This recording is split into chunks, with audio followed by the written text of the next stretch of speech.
From Pacifica, this is Democracy Now!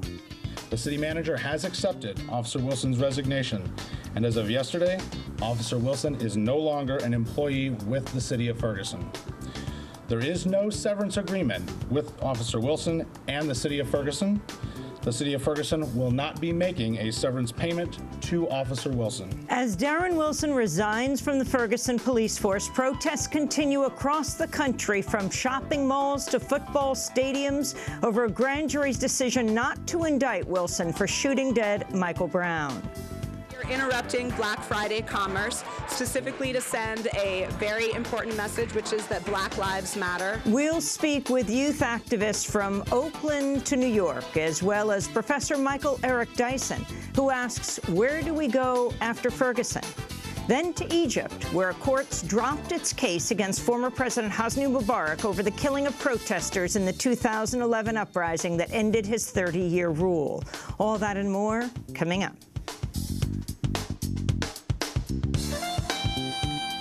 Welcome to Democracy Now!, democracynow.org, the War and Peace Report. I'm Amy Goodman. Ferguson police officer Darren Wilson has resigned days after a grand jury elected not to indict him for the killing of unarmed black teenager Michael Brown. Ferguson Mayor James Knowles said Wilson will leave the police force with no severance.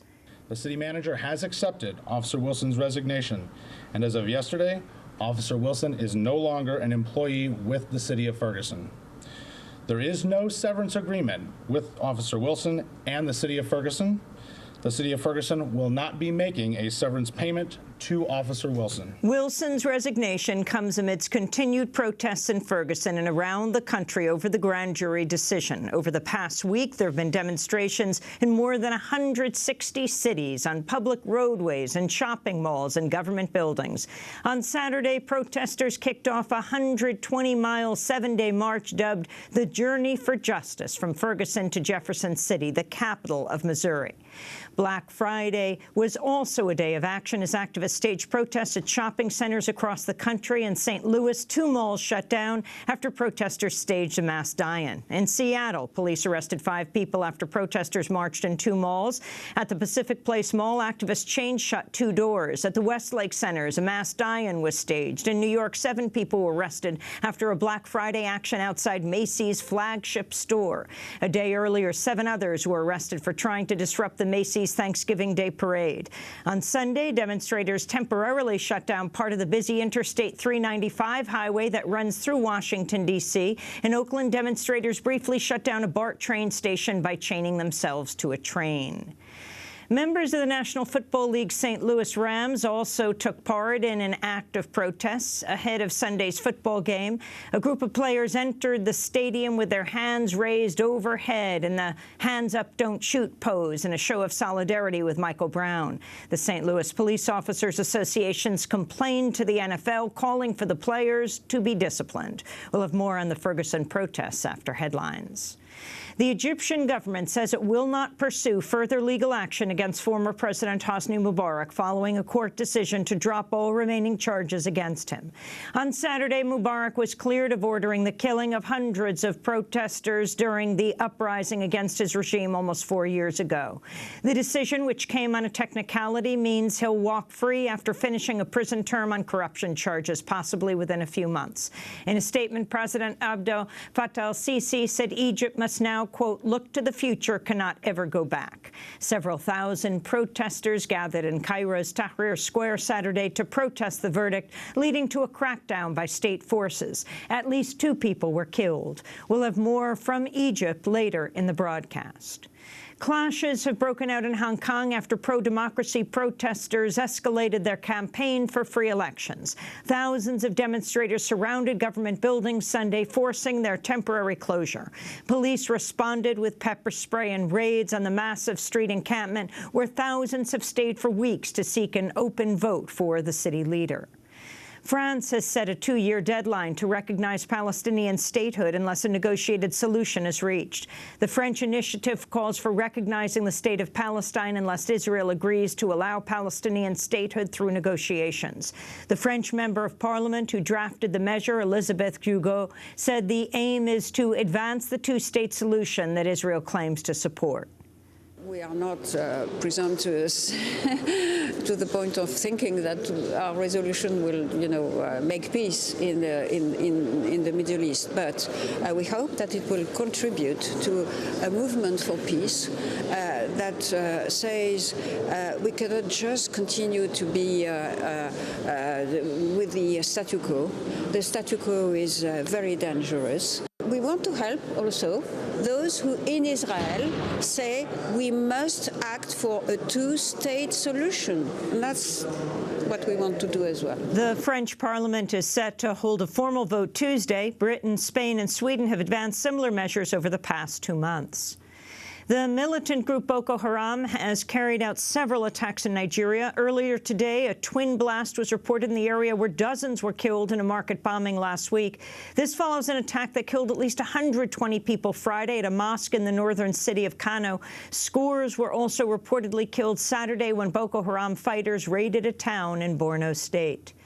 The annual United Nations Climate Summit opens today in Lima, Peru. Diplomats from around the world are hoping to reach a draft agreement on a measure that would limit the greenhouse gas emissions that cause global warming. It would then be finalized at talks in Paris and France next year. On the eve of the summit, activists from the group Greenpeace projected a message onto the historic Machu Picchu site calling for the use of renewable energy. Greenpeace is calling on the world leaders to transfer the energy system away from coal and oil towards a 100% renewable energy future by mid-century. Tune into Democracy Now! All next week when we'll be broadcasting from the UN Climate Summit in Lima, Peru. The United Nations Committee Against Torture has issued a report criticizing a wide range of U.S. practices. The panel's concluding observations follow a series of hearings in Geneva last month. On criminal justice, the report calls for several reforms, including accountability for police brutality and for targeting people of color. On torture and imprisonment, the report criticizes the White House's refusal to prosecute Bush administration officials for torture and to provide redress to their victims. It also faults the U.S. for the indefinite imprisonment of foreign nationals at Guantanamo and calls for an end to force feedings. The UN panel also calls on the Obama administration to release the Senate report on CIA torture in the most complete and comprehensible form possible. This comes as Senate Democrats have accused the White House of trying to censor key portions. The Senate Intelligence Committee and administration officials have been in talks for months on releasing a summary of the 6,000-page report, which details the torture of foreign prisoners under the administration of George W. Bush. According to the New York Times, Senate Democrats say the White House has sided with the CIA in trying to thwart negotiations over the report's release. In deference to CIA wishes, the White House has, quote, blocked Democrats from informing the public as to how much torture went on in the previous administration and how poorly it worked, unquote. The administration also wants to hide the pseudonyms of the CIA officers involved in torture, including some who received promotions.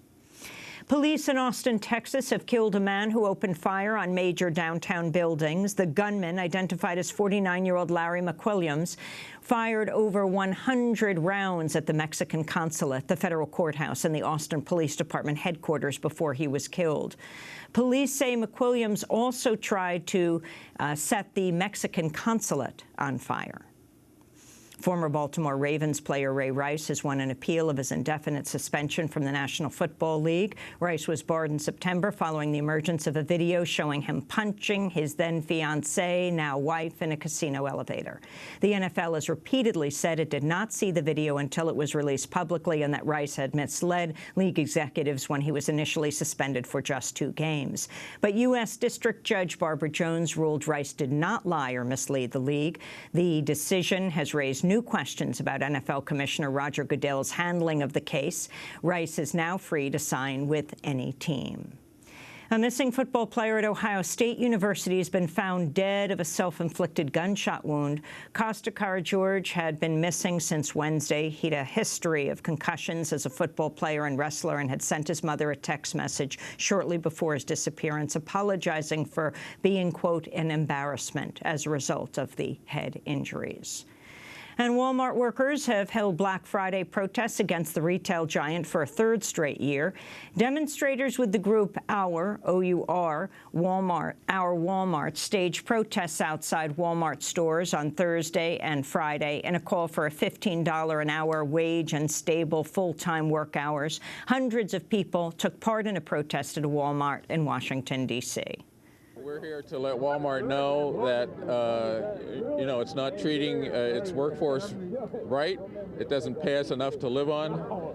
It doesn't give us the respect and dignity we deserve. It doesn't give us enough hours to live on to get a decent paycheck. We're here to demand that Walmart, greedy Walmart, share its resources with workers to respect workers like they should be respected. And those are some of the headlines. This is Democracy Now!, democracynow.org, The War and Peace Report. I'm Amy Goodman.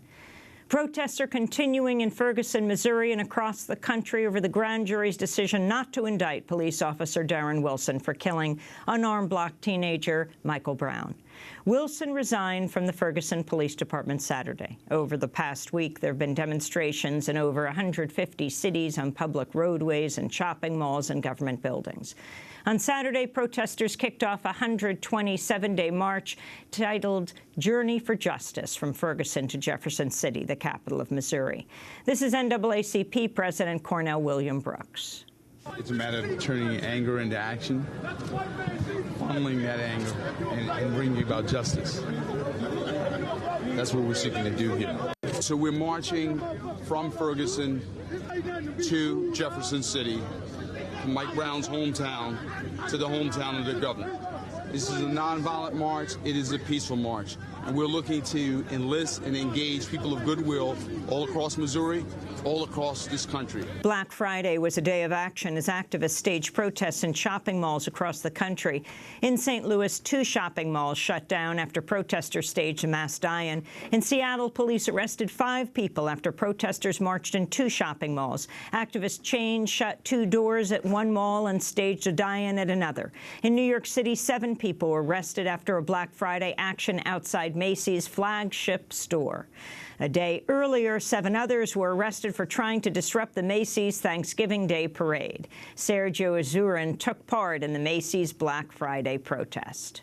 Voicing your opinion is not enough. You have to disrupt business as usual for this to happen. And that's the only thing that's ever made change. It's the real way democracies function.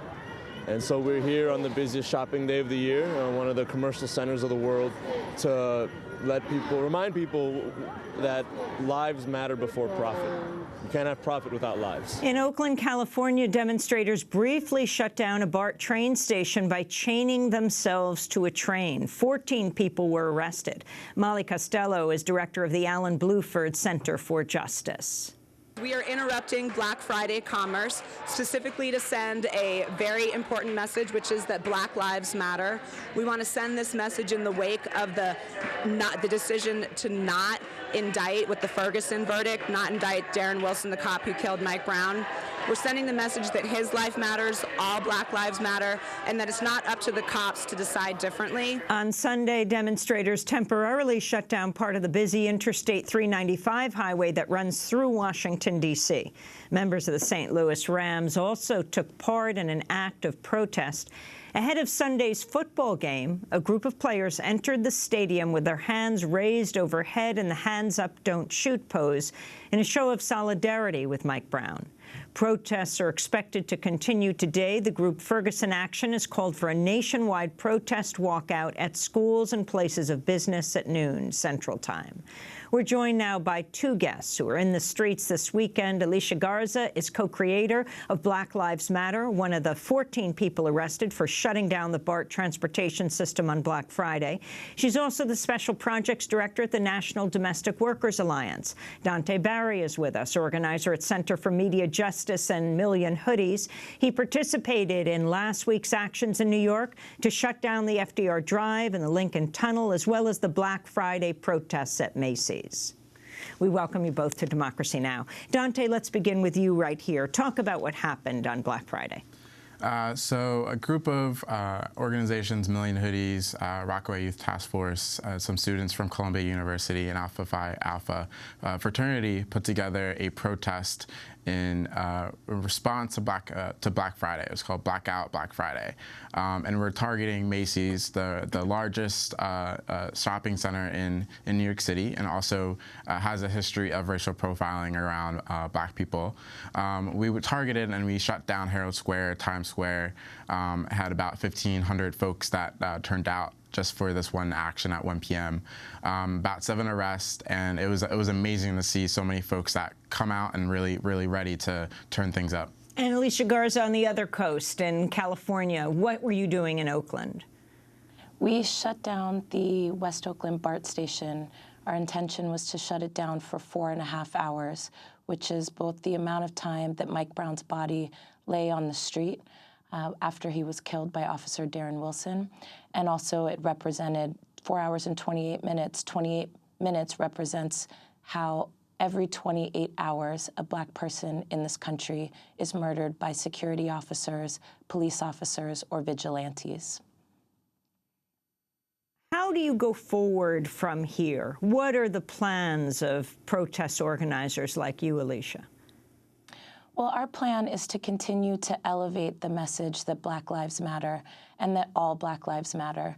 It's really important to us that folks understand that this is a national movement, that what's happening in Ferguson is happening in communities all over the country, and that the sleeping giant has been awoken. So folks who have been enduring police violence and police terror and state-sanctioned violence for decades are now standing up to say, enough is enough. Not one more Darren Wilson, not one more Mike Brown. And so I think what we can expect to see is continued and escalated protests around the country until justice is served. Alicia, you shut down the BART system for 4 hours. BART system, of course, well known to people around the country because of a killing a few years ago, the killing of Oscar Grant at the BART station at Fruitvale. How did you shut down the station you shut down? Which one did you shut down? So we shut down the West Oakland BART station, and we did it in a few ways. So one way was that we had about 200 people outside of the BART station who held a healing ceremony. And then inside, we had a group of folks, including myself, who chained ourselves to the train to make sure that it could not move. We know that Black Friday is one of the largest days of commerce. We also know that Black folks spend a lot of money, and we wanted to disrupt the system, and we wanted to make sure that there was no more business as usual until Mike Brown's family and families like John Crawford's and Jordan Davis's and Renisha McBride's no longer have to look at an empty seat at the table. And Dante, what you're calling for now, and what groups here in the greater New York area, and how much you're coordinating with groups, for example, like Alicia's in California. Absolutely. So one, we're definitely coordinating. There's a number of groups that are coordinating efforts and responses to not only the situation in Ferguson with Darren Wilson case, but also the impeding case around Eric Gardner, which is about to release a grand jury decision very shortly in December. And of course, I think... And of course, the Eric Gardner case, yep. Explain what happened this summer in Staten Island. So, and I think this goes back to Alicia's point about like every 28 hours we're seeing a Black person being killed. And here in New York, we saw the murder of Eric Gardner, a Black man who was choked, was given a legal chokehold in New York City and Staten Island by a number of police officers, and one particular Daniel Palatano, who is the person that's up for potential indictment. And it was mismanaged in terms of how they responded, and also of just actually like this whole idea of broken windows policing, which is a whole other issue. It's a cousin of stop and frisk, being arrested for having quote-unquote loose cigarettes. So we're going to see very shortly. And he was taken down. He was taken 43-year-old father right. of father six, I think. Taken down in this chokehold as he said, I can't breathe, right. something like 11 times. And the only right. reason we know this is because a young man was put on his cell phone video and started to film. And once the coroner said homicide, called right. it a homicide, the young man who filmed this was arrested, Right. as was his wife. Right. The only arrest in this case. Only arrest. Which I think opens up a lot of questions, and I think you're seeing this particularly when we talk about surveillance in communities of color. When you're looking at surveillance of folks, the tactic of how we can use communication and technology as a platform to really document these incidences, but still it's being used against us and harming us by more policing and more incarceration. How did the police respond here? I mean, you have the situation while we were awaiting the verdict in Ferguson of yet another young African-American man being killed in a housing project in New York by police. Police Officer Bratton immediately announcing the man was completely innocent and that the officer had accidentally fired in a stairwell of the housing project. I think, well, it's interesting for the last week with the protests, the police officers have been very eerily calm. And I think it's because of the amount of tension that's happening across the country, right? And the cultural intervention that civil disobedience provides in terms of like really altering the narrative around the police versus the community. And it's really about community empowerment. So I think when we look at some of the responses by NYPD, it's been very, very calm in relationship to other protests that are happening across the country. And Alicia Garza, the response of the police in the Bay Area and what you know of protests throughout the rest of the country.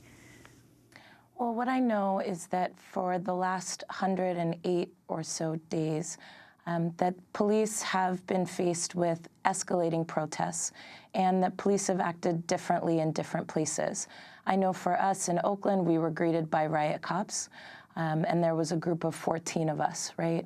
I know for folks in Ferguson, they're constantly being greeted by riot cops, all for continuing to exercise their right to protest. And so I think what we're seeing is a real disproportionate use of policing, particularly in moments where there's demonstrations against the police, right? I think the other thing that we can also just count on is that we know, and the police know, that eyes are watching them all over the country. And so that may be one reason why some responses are calmer than others. But we also have to take into account the responses that don't make it on the national news. I know when folks were protesting in Oakland, there was tear gas that was launched. We saw sound cannons on the streets, right? And we haven't seen that since the Oscar Grant protests in 2009. So again, I think what we're seeing is a real use of military weapons, a real show of force by the police department. For us in particular, we were treated well, right? And again, this was during the daytime with hundreds and hundreds of observers. But we do need to keep in mind what happens when the TV cameras aren't rolling and folks are demonstrating in the street. There are a lot of instances that we're hearing about of police brutality, like what happened in Chattanooga, Tennessee, when a few folks who were protesting around the National Day of Action Against Police Brutality were brutalized by police in Chattanooga. And finally, President Obama today at the White House holding meetings.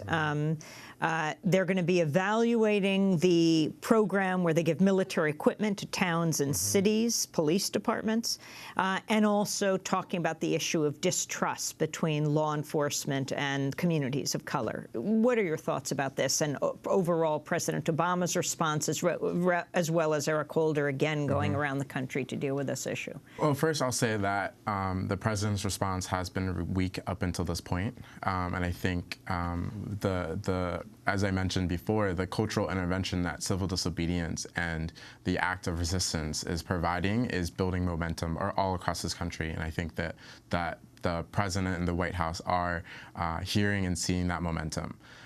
So folks that are coming from Ferguson, folks that are all across this country, young civil rights leaders are going to be able to meet with him today to really discuss some of those challenges. But I think when we look at the reason why this is happening under his watch, I think it just goes back to this idea that we're not post-racial, and there's just a false assumption that we are post-racial, even with the black president. But this is happening under his watch, so it's more of a scrutiny around the issue of the seat of the presidency in general. And Alicia Garza, your last comment, I mean, the significance of the federal government, of the president himself, at a time when questions are being raised about whether there would be federal civil rights charges brought against the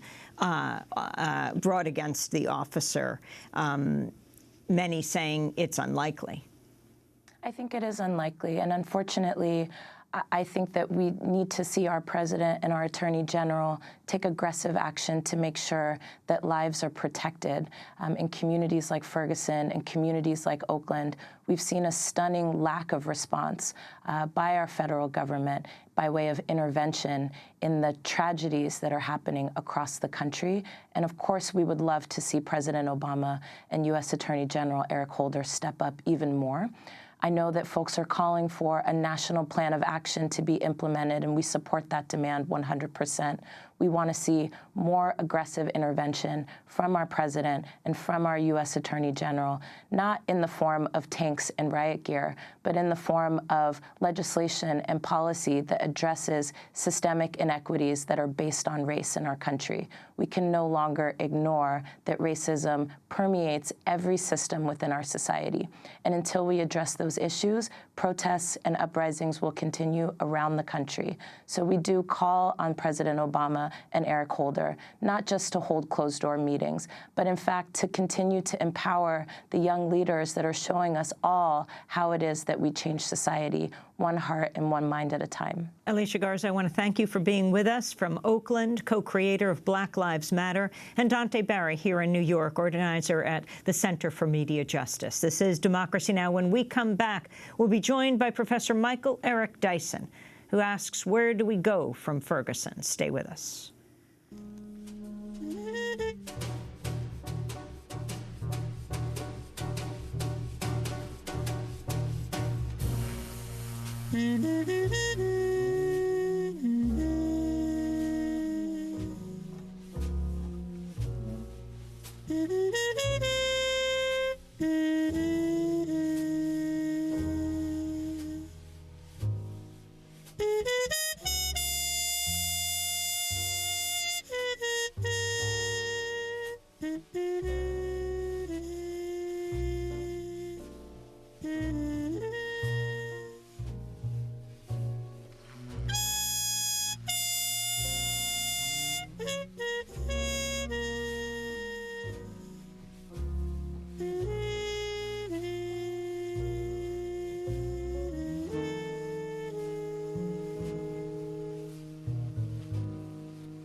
Around midnight, Miles Davis here on Democracy Now!, democracynow.org, The War and Peace Report. I'm Amy Goodman. President Obama's planning a day of meetings today at the White House related to the fallout from Ferguson.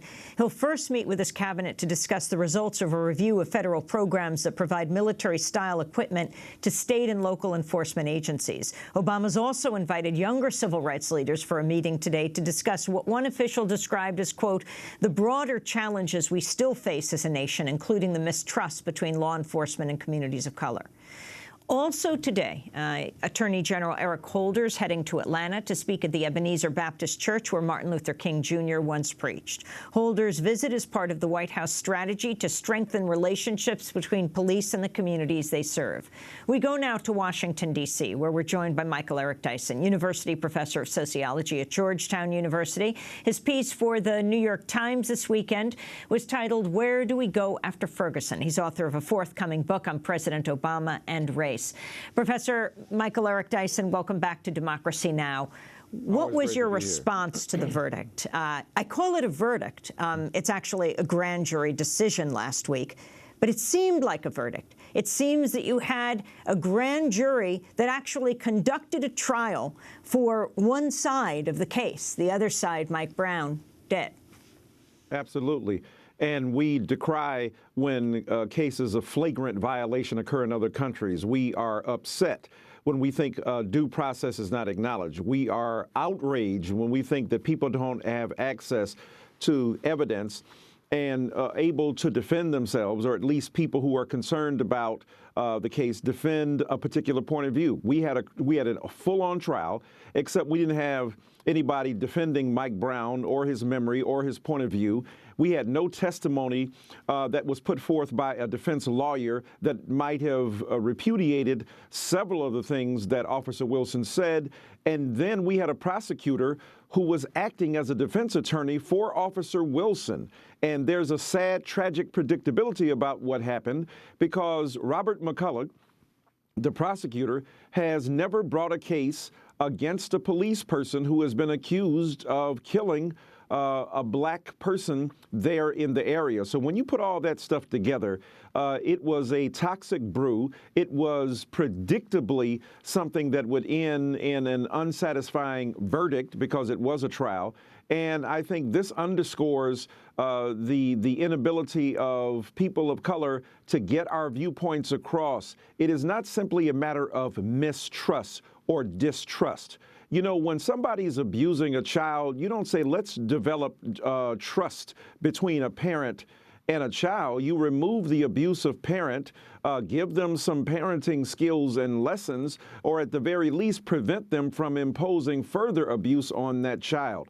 So I think that the very metaphor that regulates and governs the kinds of meetings between the White House, which are critical and necessary, and police departments and citizens, surely must involve developing trust, but trust only after the abuse has been removed. You mentioned the word child, Michael, and that's exactly how Darren Wilson described how he felt. He felt like a 5-year-old child dealing with, I think he put it, Hulk Hogan. Can you talk about the trove of papers that McCulloch released and that description that Darren Wilson gave of dealing with Mike Brown? Yes, that's an excellent point to underscore.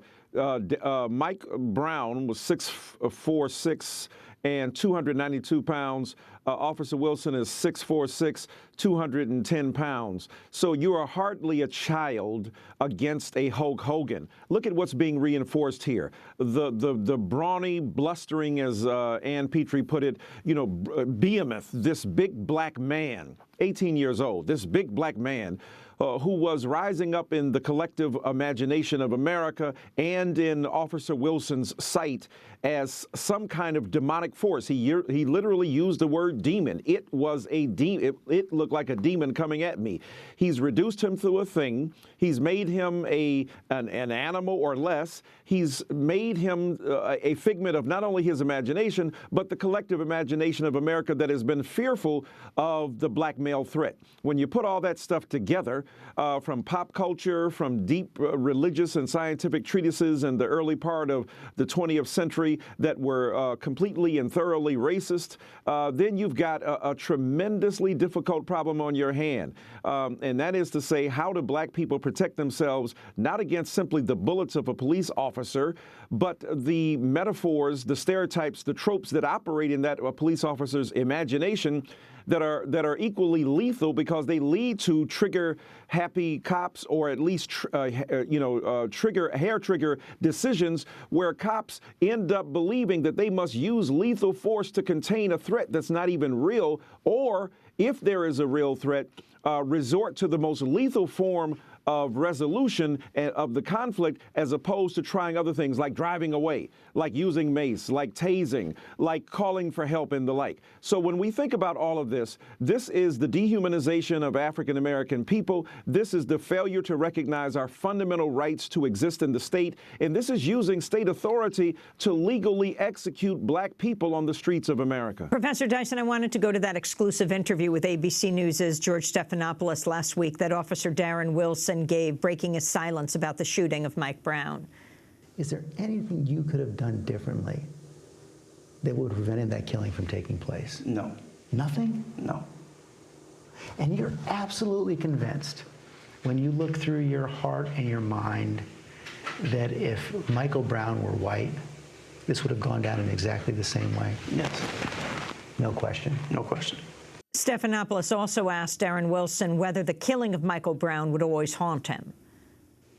I don't think it's a haunting. It's always going to be something that happened. you have a very clean conscience. The reason I have a clean conscience is because I know I did my job right. Professor Michael Eric Dyson, your response.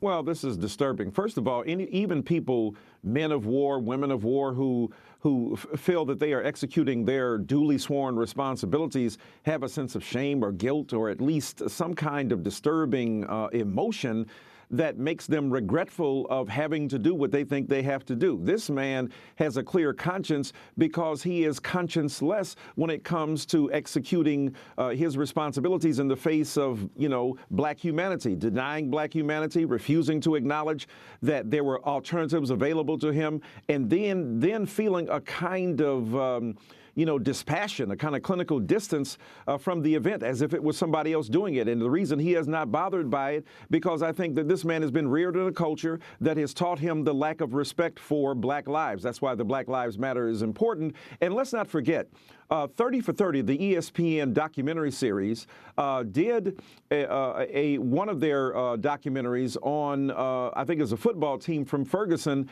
and one of the young men who was on that team was driving in a car. His parents were driving behind him. On the way home, the young man was pulled over by a cop. Since the father was in the car behind him, he gets out of the car. He goes to the car to discover what's going on, and they say this policeman treated them with profound disrespect, was extremely aggressive, hostile, and nasty, was attempting, I think, to arrest the father, but ultimately did not do so. Who was it? Officer Darren Wilson. So we know that this man is used to being 6'4", bigger than most of his, quote, competition, most of the people that he deals with. And when he met his match, so to speak, physically, let's be real. What may have happened there is the same thing that might have happened with Trayvon Martin and George Zimmerman, is that a white person, in this case, even worse, because he is a duly sworn officer of the state, attempting to menace and intimidate an African-American youth, and may have gotten more than he bargained for, or bitten off more than he could chew,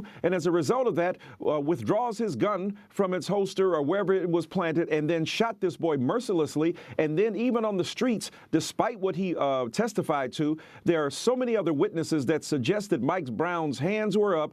He's asking his friend, why, who heard him, he's asking the policeman, why are you shooting me, and I don't have a weapon? So the reality is that when we piece together the evidence, Darren Wilson has an extremely dangerous mindset. His resignation came too late to save Mike Brown's life, but other policemen should be checked for similar kinds of aggression that become racialized when their targets are African-American people. What needs to happen now, Professor Dyson, and what do you think of what President Obama is doing today at the White House, having this kind of summit with young civil rights leaders, talking about the issue of the militarizing of the police, as well as how communities of color can get along with law enforcement? Well, that's all very necessary. I applaud the president for that. But again, when I made the analogy earlier about abuse and the communities that have been abused, let's not pretend that this is an equivalence. There are no instances, there are not instances that we have been outraged about by attempts of broad communities to target police people and to constantly murder them, assault them, and the like. There are tremendous tensions that need to be discussed. Of course, the policing of communities is necessary given the extraordinary, difficulties in some communities and the crime in other communities. There's no doubting that.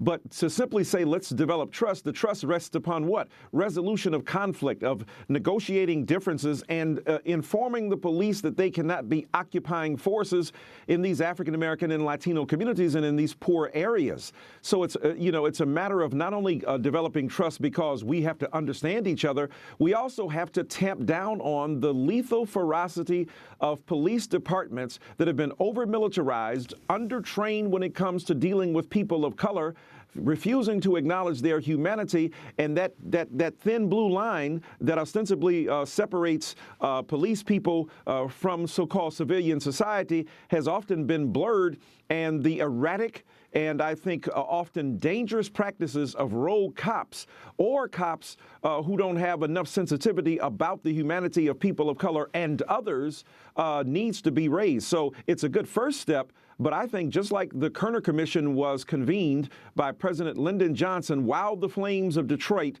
my home city, were yet burning, while there are embers of simmering tension in Ferguson yet, I think the president should impanel a commission to talk about police brutality in America and to understand its vicious consequences and what we can do to resolve it.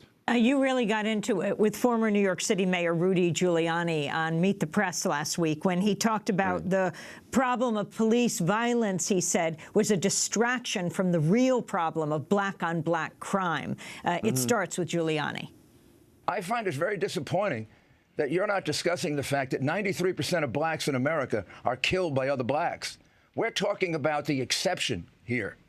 Well, look, first of all, go ahead, Michael. No, but this is about a distrust issue. We are talking about the significant exception. 93% of blacks are killed by other blacks. Let me respond to that. I would like to see the attention. I'd like to see the attention paid to that you are paying to this, and the solutions to that. He's taking up time. Can I say this? First of all, most black people who commit crimes against other black people go to jail. Number two, they are not sworn by the police department as a agent of the state to uphold the law. So in both cases, that's a false equivalency that the mayor has drawn. Giuliani appeared later on Fox News and defended his argument. This is a part of what he said. The danger to a black child in America is not a white police officer. That's going to happen less than 1% of the time. The danger to a black child, if it was my child, the danger is another black. 93% of the times, they're going to be killed by another black. And the idea that whites do not go to jail for killing blacks, first of all, only about 3% of whites kill blacks. They go to jail in approximately the same percentage as blacks go to jail. The conviction rate is almost exactly the same. The difference is it's a very rare exception when a white kills a black. That's former Mayor Rudy Giuliani. Your response, Michael Eric Dyson. Well, first of all, as Disraeli said, there are lies, damn lies, and statistics, and we end up having statistical myopia. What I didn't get a chance to say, because I've got a host there, understandably, who's concerned about keeping the peace on the panel, so I'm being waved down by the host and hollered at, so to speak, by my opponent, and you don't get a chance under those conditions, unlike right here, to say what you have to say.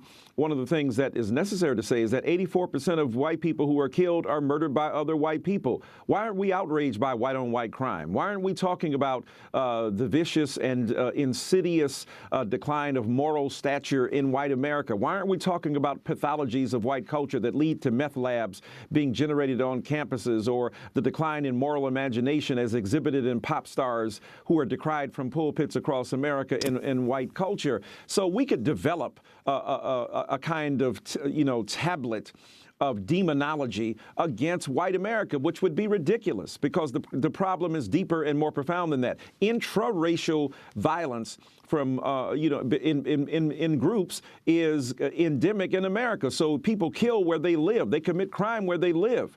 If you want integrated killing, you have to have integrated communities. Now, tongue-in-cheek there. The irony is the fact that Mr. Giuliani is unconscious of that, will not speak directly to that, because it would throw him off the scent of the trail of demonizing African-American people. Now, black people themselves are quite concerned about death in their own communities, in our own communities. Just yesterday here in D.C., a woman was on television, a black woman, asking for help in solving the murder of her son. And they had a videotape of, or a recording of a man going into a building and then rushing out, who is thought to be the murderer of her son. And I think it's an African-American man. And there's no oh no, let's exempt him from moral critique because he's a black person. We are as outraged as anybody else by so-called black-on-black crime. We are enraged when black people kill black people. But let's not divorce the killing of black people by black people from broader cultural imaginations that have demonized black people. Black people watch a lot of television and consume a lot of pop culture, and the suspicion and skepticism of black identity pervades black culture as well. Michael Eric so Dyson, in one sense, we just have yes. We have less than a minute on the satellite, and you raise in your column the issue of Bill Cosby, and I was wondering if you could just end on your concern about what has come out about him, the raping and mugging of a series of women over 40 years. It's evil. It's horrible. It should be talked about. It should be dealt with. When I was demonized when I dealt with it 10 years ago in my book, many black people waved me down and sent me away saying that you're wrong by attacking a great figure like this. But what's hurtful to me is that while he's been accused of this raping and mugging, which is absolutely untoward and evil, at the same time, African-American women were demonized by him in his own language before, and they were not protected. So both and, not either or.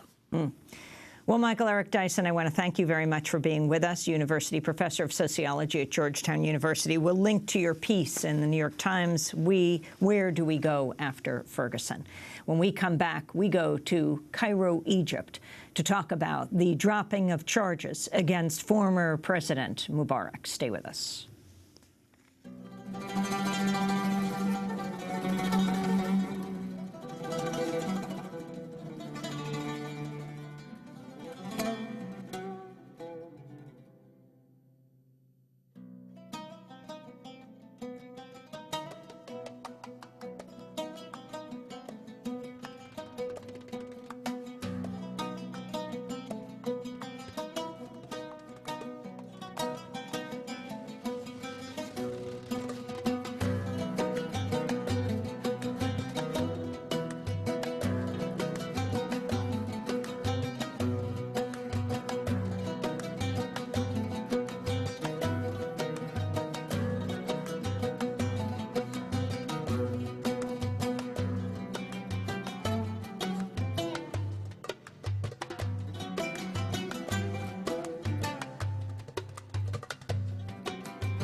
Rubama by Latria Gibran, here on Democracy Now!, democracynow.org, The War and Peace Report. I'm Amy Goodman. We turn now to Egypt. The Egyptian government says it won't pursue further legal action against former President Hosni Mubarak following a court decision to drop all remaining charges against him. On Saturday, Mubarak was cleared of ordering the killing of hundreds of protesters during the uprising against his regime almost 4 years ago. The decision, which came on a technicality, means he'll walk free after finishing a prison term on corruption charges, possibly within a few months. Judge Mahmoud Kamel al-Rashidi announced the verdict. The court dismisses criminal charges against Mohammed Hosni Mubarak in connection with the killing of protesters in 2011 because the prosecution issued an order on the 23rd of March 2011 stating that he could not stand trial for these charges in case number 1227 Qasar el-Nil. Shortly after the verdict, Mubarak spoke to a local television station via telephone and defended his 30-year rule, saying, quote, "I felt I did nothing wrong at all. I was waiting to find out what they'll come up with this time. It was an innocent verdict. I did nothing wrong at all." Mubarak's being held in a military hospital is expected to serve at least a few more months of a sentence. Soon after the decision was announced, police used tear gas to disperse thousands of protesters who gathered in Cairo's Tahrir Square. At least one person was reported killed. Many protesters expressed anger at the decision. This is Islam Hafez. I am very excited because I missed participating in the first January 25th protests, but my friends and brothers were killed in it. When I heard that Mubarak got innocent, I was shocked. To find out more about the significance of this decision, we're joined by two guests. Sharif Abdel-Quddus is with us, Democracy Now! Correspondent in Cairo, and Hossam Bagat is here in New York, an Egyptian journalist and human rights activist who's the founding director of the Law and Society Research Unit at the American University of Cairo and the founding executive director of the Egyptian Initiative for Personal Rights. He's a visiting scholar right now at Columbia Journalism School. We welcome you both to Democracy Now! Sharif, let's go to you in Cairo first. Tell us what's happening now in the streets and the response overall to the innocent verdict for Mubarak. Well, as you mentioned, Amy, there were protests the day of the verdict, just outside of Tahrir Square. Tahrir itself was closed by army tanks and APCs and police armored trucks and barbed wire, but a few thousand people did gather on the outskirts protesting the verdict. There was palpable anger. and 2 people were killed when the police attacked the protests with tear gas, birdshot, and live ammunition. One of the 2 reportedly shot 6 times. And the following day, yesterday, universities across the country held protests. Students have been really one of the epicenters of dissent following the ouster of Mohamed Morsi last year, and they continued that protesting the decision yesterday. But the message to many Egyptians with this verdict was that justice has not been served. You know, the moment, August 3rd, 2011, when Mubarak first appeared in court, it was his first public appearance since being ousted following the popular uprising against him. The only reason he was in court was because of mass mobilizations calling for him to be tried. It was a seminal moment in Egyptian history. He was there behind bars listening to the charges against him. And now, less than 3.5 years later, that seems to have all been reversed, erased. And really, I think, while many people weren't that surprised by the ruling, given the nature of the judiciary we've seen over the past year, given the nature of the political situation in Egypt right now, many, I think, were surprised by their capacity to still feel anger and indignation and to be disappointed and upset by this verdict. To see not only Mubarak, but Habib al-Adli, his interior minister, and the top police chiefs all be acquitted, and basically no one being held responsible after scores of police officers have been acquitted in trials as well. Hardly anyone being held responsible for the killing of nearly 1,000 people in this uprising, and we're supposed to chalk it up to something like mass suicide. So it's a very difficult moment, and again, I think a dark one in Egypt's history. And the way the media has covered this, Sharif?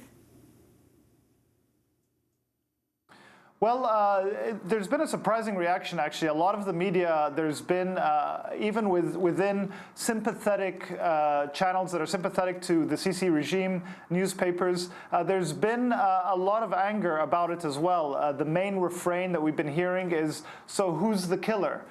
Because everyone's gotten off scot-free. And we saw, you know, some of these anchors really questioning legal scholars about what this decision means. And there's been quite an angry tone.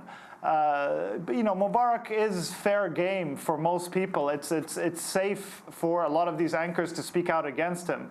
But still, it was a change of tone from a lot of the very sycophantic kind of coverage that we've seen. Obviously, there were that kind of coverage as well, and Mubarak himself, really shockingly, was called in to one of these television stations right after the verdict was announced, and he said that he had done nothing wrong during his term. He said he had laughed in 2012 when the life sentence against him was handed down, which of course has been overturned. And so it was, you know, there's been 2 kinds of reactions in the media as well. So, Hassan Bagat, could you talk about the significance of this decision? Does he walk out now? I mean, we've only actually seen him laying down. He's always brought into court in a gurney. Him, his sons, and the people around him, as Sharif described. If the authorities decide to sort of apply the law, then yes, he should be free to go now. If authorities decide that perhaps he should spend a few more weeks until the streets are quieter, I think he's going to show a lot of understanding, given that he's not exactly in prison. He's been in a military hospital for months now. But really, the effect of the verdict is not going to rest on where he stays now. The effect has already been achieved. The judge, by exonerating everyone, I mean, made it very clear, of course, that this is not about the body of evidence that has been examined. It's not about the legal arguments that have been leveled by the parties. This is about, you know, writing for history, really. And at some point, I mean, the judge said that the court decision is about 1,400 pages, and he circulated a 200-page summary, 280-page summary of his decision. And you know, many, of course, have been going through that over the last 2 days. And you know, it's really remarkable. Even, I mean, as Sharif says, we're barely surprised by anything the Egyptian judiciary does now, and which is very sad. You know, we're talking about a court system that's over 150 years old, that used to be sort of, you know, the really court system of the Arab world, of the region. But what we've seen over the last year and a half, 2 years, and especially with regard to the criminal justice system, has been appalling. But even you know, under those circumstances, and you know, according to those standards, this decision is really outstanding. He was acquitted of killing protesters. Initially, the charge was that he had ordered or failed to stop the killing of protesters. The judge decided to throw out that charge on a technicality, saying that prosecutors did not follow the right procedure in adding him to that ongoing case in 2011. But really what's truly astonishing about this decision is that after the judge is done exonerating everyone and you know, addressing every charge, for about 8 pages, then the judge goes into what he calls literally the historical context of this verdict. And he says, again, literally, he says, okay, so I'm not going to rule on the merits of these charges because of these procedural errors, but let me tell you what really happened in 2011. And then he goes on to repeat everything that the propaganda machine of Sisi and of, you know, the current regime and the Mubarak people have been advancing about a global conspiracy. He literally says the axis of evil of the United States, Qatar, Turkey, Israel, and Iran came together, collaborated with the Muslim Brotherhood. There was a group of people that was flown abroad to receive training in civic disobedience. There were people that created front human rights organizations. All of them came together. They agitated angry people. Some police officers may have chosen to shoot at protesters, not following any orders, and that's when the Muslim Brotherhood used that mayhem to shoot at both the police and the protesters, killing all of these people. For 8 pages, this is the argument he advances. He doesn't forget, of course, to throw in that, as we know, the United States finances the Muslim Brotherhood in order to destabilize the country every time we go through towards stability. That's the signed summary by the judge that's been circulated for the last 2 days. So where does the country go from here? It depends, really. I think what we've seen in terms of the reaction, especially on campus, since we're still in the middle of a school year, of an academic year, shows that the degree of confidence that the current regime has was perhaps a bit overstated. There's been a lot of anger. Even, as Sharif mentions, even the press that is pro-regime, pro-military, seem to have been shocked that not even Mubarak's interior minister has been punished. I mean, punish anyone, so throw something at these angry people, but nothing.